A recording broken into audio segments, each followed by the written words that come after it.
Hi everybody, Martyn at Flicking Feathers again today. I'm tying a cock robin. It's a very effective wet fly. Definitely one that you should have in your box early in the season. I would say it's good for in different sizes, good for the mayfly. It can be good when there's spring olives hatching and things like that as well.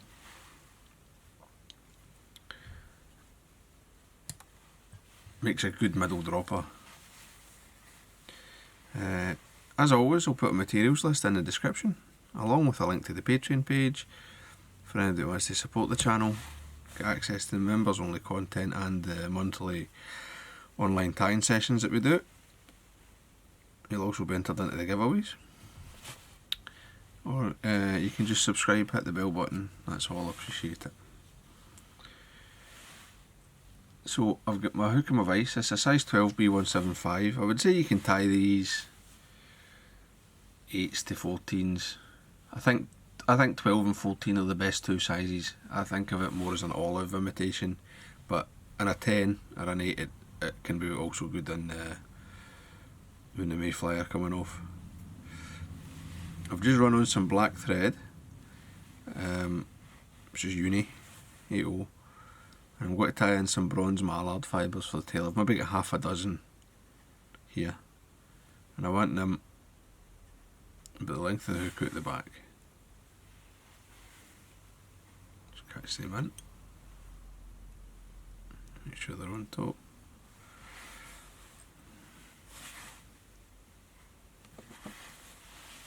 Yeah, I mean that's quite a long tail, but I like it like that. You can shorten it if you want it just a shank length, it's your fly, but I like that sort of slightly longer tail on these. The rib is oval gold tinsel, small, so you catch that on the side, and then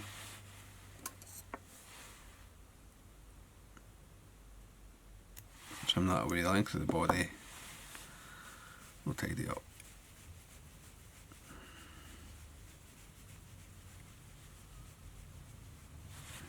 Now the rear section of the body is golden olive silver, which kind of darkens down with the black thread, and especially when it gets wet, because the silver's kind of translucent, it gives you a nice olivey tone, like kind of dark olive, which I think that's what I was saying why this is such a good imitation of the spring olives and all that. It's the translucent silver on the dark underbody really does a good job of matching the emerging olives, and there's the wee flash of red which you sometimes get. You know, the olive nymphs, they can tighten that dubbing up a wee bit, they can have a wee sort of orangey appearance, orangey reddy appearance just as they're emerging. So I've taken this up, say 3/4 of the body length, right, and then I'm just going to get a bit of red, and you want quite a bright red, I think. Some people might prefer something a wee bit darker, but I like that bright. This is actually fluorescent. Just a wee drop, and I'm going to take it to the start of the body, and I'm going to dub back so I'm hard right up against that olive. Just tighten everything up, and then I'll bring my dubbing back to the front, and then I'll just pull everything back. So you just get that wee hot point of colour. Then rib, just come up, even turns, nice tight wraps.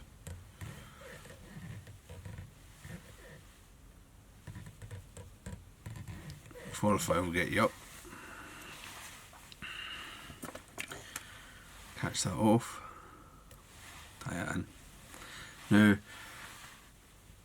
much like the Grace Kelly, if you've watched that video that I did, I don't brush this, and I actually kind of trim any really long fibres. I like to trim them down on this. I mean, it'll get roughed up when you catch a couple of fish, but I don't want it too bushy. But don't scrub it with the Velcro. Wing, just a bit more bronze mallard.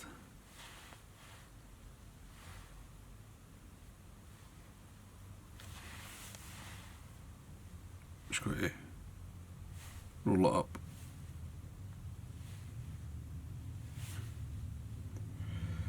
Take the slip, put 4 times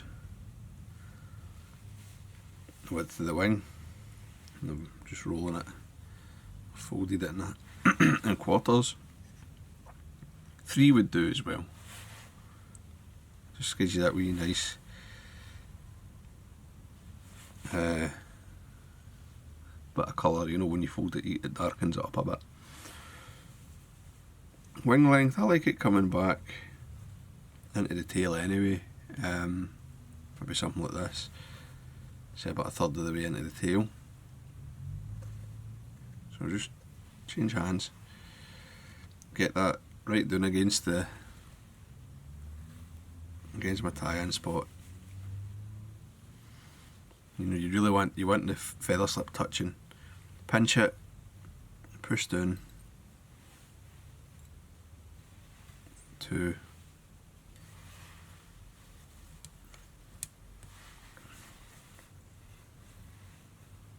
now.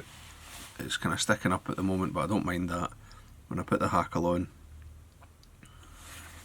and get everything tied down, it will sort of behave itself a bit better.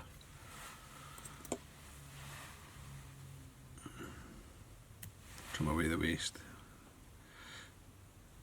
You can, I mean, if it bothers you, you can sort of put a wee crease in and it'll lower it, but you really don't need to. Now I should say, traditionally the hackle would have been tied in before the wing, but I think on the bigger sizes it's better to put the hackle after the wing, gives you a bit more movement. Now I've got one here, just picked up 14, and the hackle's behind, tied in first. That's the sort of traditional way, but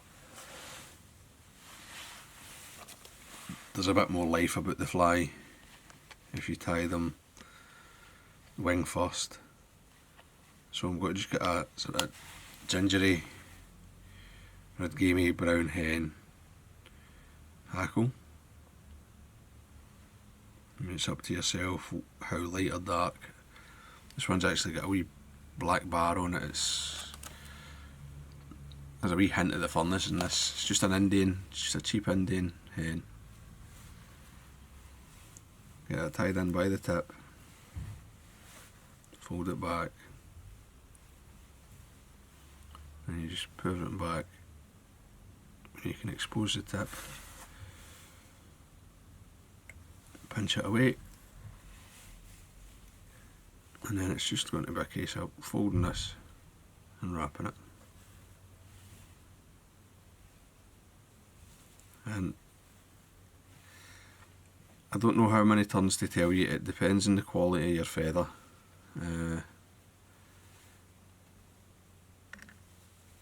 There's 2 from this. We get another.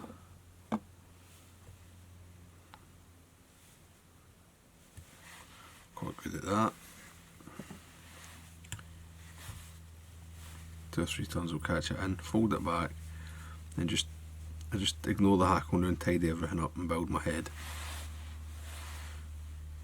Break that away. And you can see there, you've got the hackles in front. It sort of pushes the wing back and down a wee bit. Gives you a lovely shape to your fly. And as I say, you just get that wee bit more movement and more life. Then whip finish.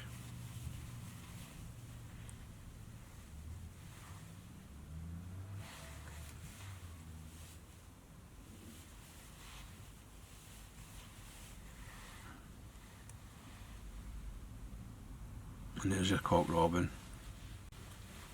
As I say, really, it's a really good fly. You don't seem to see that many folk tying and fishing them nowadays, but oh, they catch fish. They're a good fly.